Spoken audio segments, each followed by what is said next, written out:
Hello students, मैं यशवंत आप सभी का अपने YouTube channel new way of learning पर स्वागत करता हूं।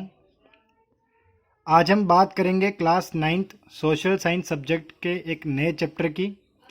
पॉलिटिकल साइंस का फर्स्ट लेसन हम ले रहे हैं, chapter 1, what is democracy and why is democracy. Chapter start कर रहे हैं हम, what is democracy and why is democracy.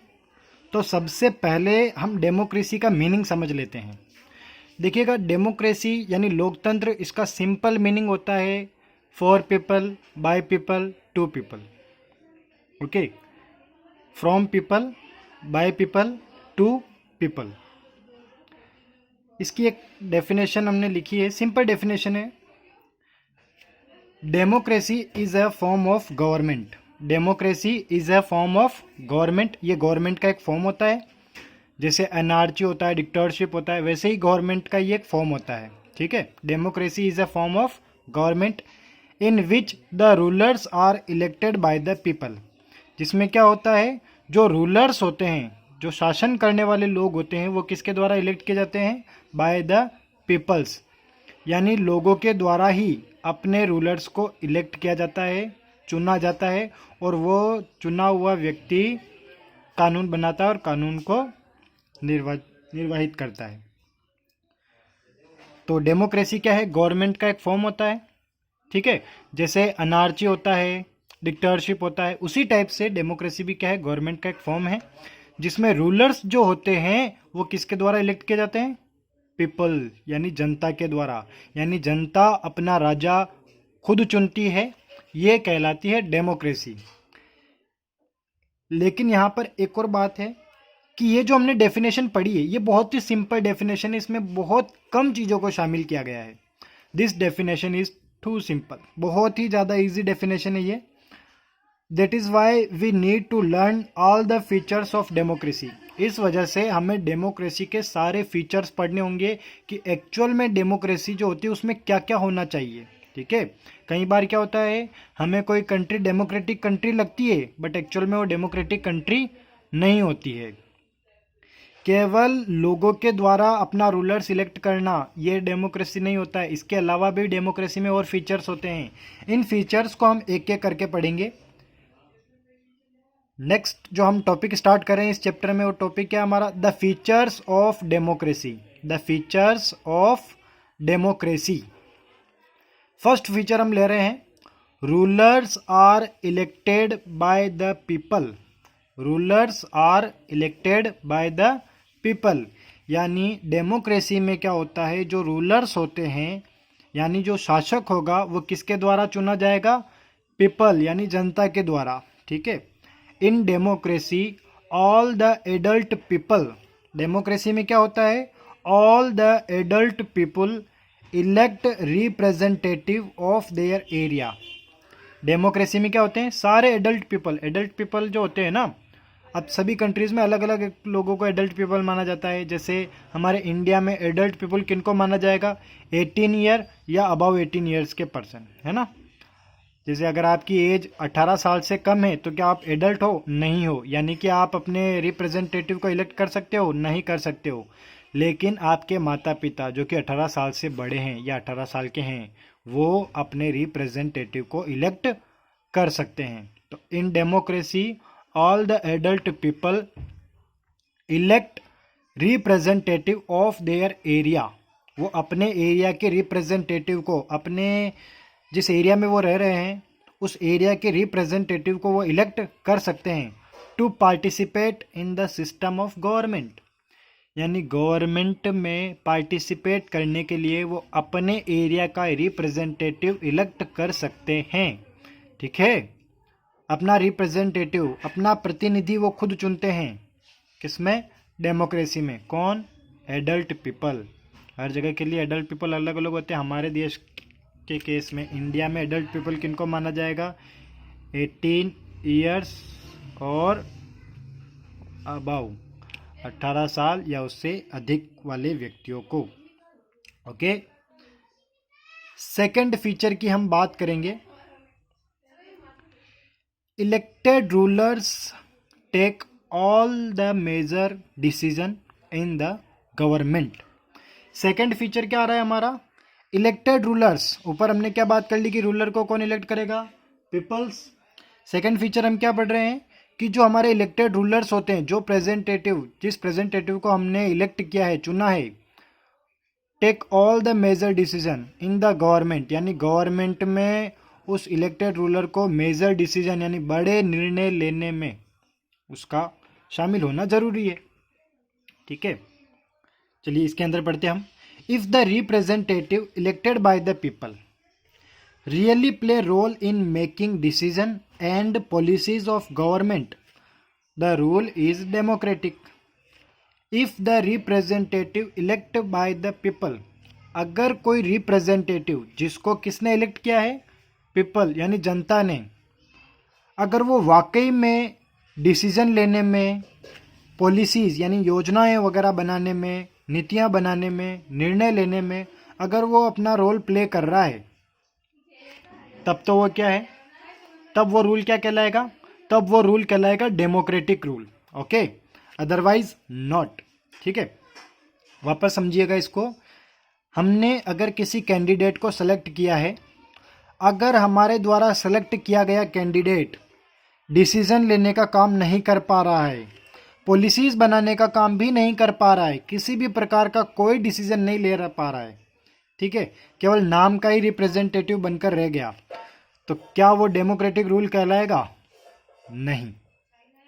लेकिन अगर हमारे द्वारा इलेक्ट किया हुआ रिप्रेजेंटेटिव, हमारे द्वारा इलेक्ट किया हुआ रिप्रेजेंटेटिव डिसीजन भी बना रहा है, डिसीजन भी ले रहा है, पॉलिसीज़ भी बना रहा है, इसका मतलब वो गवर्नमेंट में अपना रोल प्ले कर रहा है, तब वो रूल कौन सा कहलाएगा? Democratic.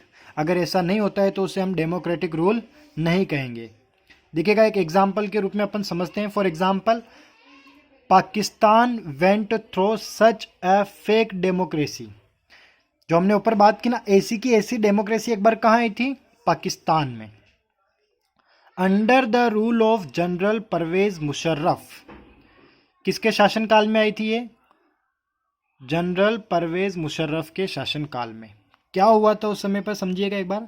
Pakistan had a democratic government on stamp only and the major decisions and policies are formed by the general Parvez Musharraf. ठीक है, यानी कि पाकिस्तान में क्या हुआ था कि पाकिस्तान में गवर्नमेंट तो डेमोक्रेटिक गवर्नमेंट थी। पाकिस्तान में गवर्नमेंट कौन सी थी? डेमोक्रेटिक गवर्नमेंट थी, लेकिन वो केवल नाम की रह गई थी। जितने भी मेजर डिसीजन होते हैं, जितने भी पॉलिसियाँ बनानी थी, वो सारी पॉलिसीज बनाने का काम, वो सारे डिसीजन लेने का काम कौन कर रहा था? जनरल परवेज मुशर्रफ। ठीक है, यानी opinion of peoples representative have no value, यानी कि जनता के द्वारा जो प्रतिनिधि चुने गए थे, जनता के द्वारा जो प्रतिनिधि चुने गए थे, उनके ओपिनियन की, उनकी राय की कोई भी वैल्यू नहीं थी। ठीक है, पॉइंट ही क्या है हमारा? Elected rulers take all the major decisions. जिस रूलर्स को हमने इलेक्ट किया है, यानी जो हमारा रिप्रेजेंटेटिव है, उसका रोल होना चाहिए किसमें? डिसीजन लेने में और पॉलिसीज़ बनाने में। अगर ऐसा नहीं होता है तो उसे हम डेमोक्रेटिक कंट्री नहीं कहेंगे। और ऐसा एक बार कहाँ हुआ था? पाकिस्तान में, जब जनरल परवेज़ मुशर्रफ ने क्या किया? पॉलिसीज़ बनाने का काम, डिसीजन लेने का काम, सारा कंट्रोल अपने हाथ में ले लिया, और जो जनता के प्रतिनिधि थे, उनका कोई भी महत्व नहीं रहा। तो इसे हम क्या कहेंगे? इसे हम कहेंगे फेक डेमोक्रेसी। क्या कहेंगे? Fake democracy. आगे बात समझ में? चलिए अब हम हमारा नेक्स्ट फीचर पढ़ते हैं। नेक्स्ट फीचर की बात हम कर रहे हैं। नेक्स्ट फीचर क्या है? Free and fair electoral competition. Free and fair electoral competition, कि भाई जो कंपटीशन होता है ना, जो हारने जीतने की जो प्रतियोगिता होती है 2-3 पार्टियों के बीच में, इलेक्शन के समय 2 कैंडिडेट अगर खड़े हो रहे हैं तो उनके बीच में जो कंपटीशन होगा जीतने को लेकर, वो कैसा होना चाहिए? फ्री और फेयर होना चाहिए। ठीक है, किसी भी प्रकार का करप्शन उसमें शामिल नहीं होना चाहिए। इमेजिन अ गवर्नमेंट, आप एक गवर्नमेंट को इमेजिन कीजिए, अपने मन में आप सोचिए, which is formed by the people, जो कि जनता के द्वारा ही चुनी जा रही है, बट ऑलवेज द सेम। अब ये कैसे होगा?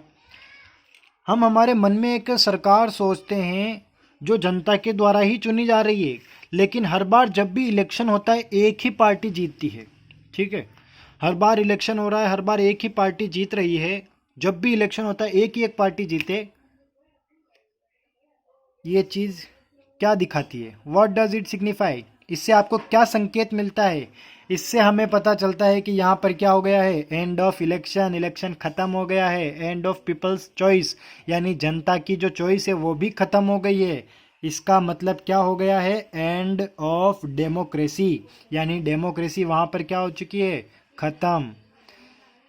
कैसे होगा ऐसा? ऐसा हो सकता है क्या? पॉसिबल है क्या कि भाई हर बार इलेक्शन हो रहा है, दो पार्टीज या तीन पार्टीज, जितनी भी पार्टियां खड़ी हो रही है इलेक्शन में, उनमें से केवल एक ही पार्टी हमेशा जीत रही हो, दूसरी पार्टियां हमेशा हार जाती हो? तो इसका मतलब कहीं ना कोई गड़बड़ी हो रही है इलेक्शन प्रोसीजर में।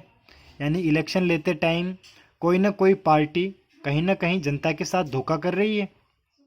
ऐसा पॉसिबल ही नहीं है ना। जैसे हम इंडिया की बात करें तो इंडिया में क्या होता है? Free and fair electoral competition होता है।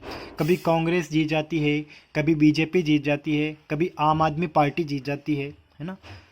तो यहाँ पर डिसीजन डिपेंड करता है किस पर? जनता की चॉइस पर, यानी कि डेमोक्रेसी अभी भी जिंदा है। लेकिन कभी कभार क्या होता है, कुछ एग्जाम्पल लेते हैं हम।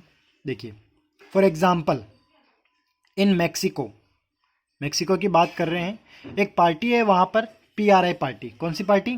पीआरआई, जिसका पूरा नाम क्या है? Institutional revolutionary party. ठीक है, ये पार्टी कब से गवर्नमेंट बना रही है और कब तक बनाई इन्होंने? देखो, 1930 से लेकर 2000 तक इनकी सरकार बनी रही। 1930 से लेकर 2000 तक गैप देख पा रहे हो? इतना गैप है ना। इतने बड़े गैप तक केवल एक ही पार्टी, कौन सी पार्टी? पीआरआई, इसी ने सरकार बनाई। देखिए, ऑपोजिशन पार्टीज टू कंटेस्टेड, यानी कि ऑपोजिशन पार्टीज जो होती थी ना, पीआरआई पार्टी के अलावा जो दूसरी पार्टियां होती थी वो भी पार्टिसिपेट तो करती थी, बट कुड नेवर विन, लेकिन वो कभी जीत नहीं पाती थी। क्यों? इसका क्या कारण था? Due to dirty means by PRI in every election held after every 6 years, यानी हर 6 सालों में जो इलेक्शन होते थे उसमें पीआरआई पार्टी क्या करती थी? कोई ना कोई गड़बड़ी करती थी इलेक्शन प्रोसीजर में। किसी न किसी गड़बड़ी के कारण ये पीआरआई पार्टी हमेशा इलेक्शन जीत जाती थी, और इतने टाइम पीरियड तक उन्होंने अपना इलेक्शन में हमेशा जीत हासिल की। पीआरआई पार्टी ने डर्टी मीन्स के कारण, है ना, डर्टी मीन्स के कारण हमेशा जीत हासिल की। जो उनका अपोजिशन पार्टी थी वो कभी जीत नहीं पाती थी। इसका मतलब क्या वो फ्री और फेयर इलेक्टोरल कंपटीशन था? नहीं था। फ्री और फेयर इलेक्टोरल कंपटीशन नहीं था मैक्सिको में। इसका मतलब क्या इसे आप डेमोक्रेटिक कंट्री कहेंगे? नहीं, इसे हम फेक डेमोक्रेटिक कहेंगे। यहाँ पर डेमोक्रेसी रियल डेमोक्रेसी है क्या? नहीं, ये फेक डेमोक्रेसी है। यानी जनता को कहा जा रहा है कि आप अपना प्रतिनिधि चुनो, लेकिन जनता की जो चॉइस है उसका कोई महत्व नहीं रह रहा है। हमेशा कौन सी पार्टी जीत रही है? PRI party. यानी जनता की चॉइस क्या हो गई? खत्म। इसका मतलब डेमोक्रेसी भी क्या हो गई? खत्म। और भी फीचर्स हैं जिन्हें हम नेक्स्ट वीडियो में पढ़ेंगे। तब तक इनको रिवाइज कीजिए, अच्छे से नोट्स बनाइए। Thank you.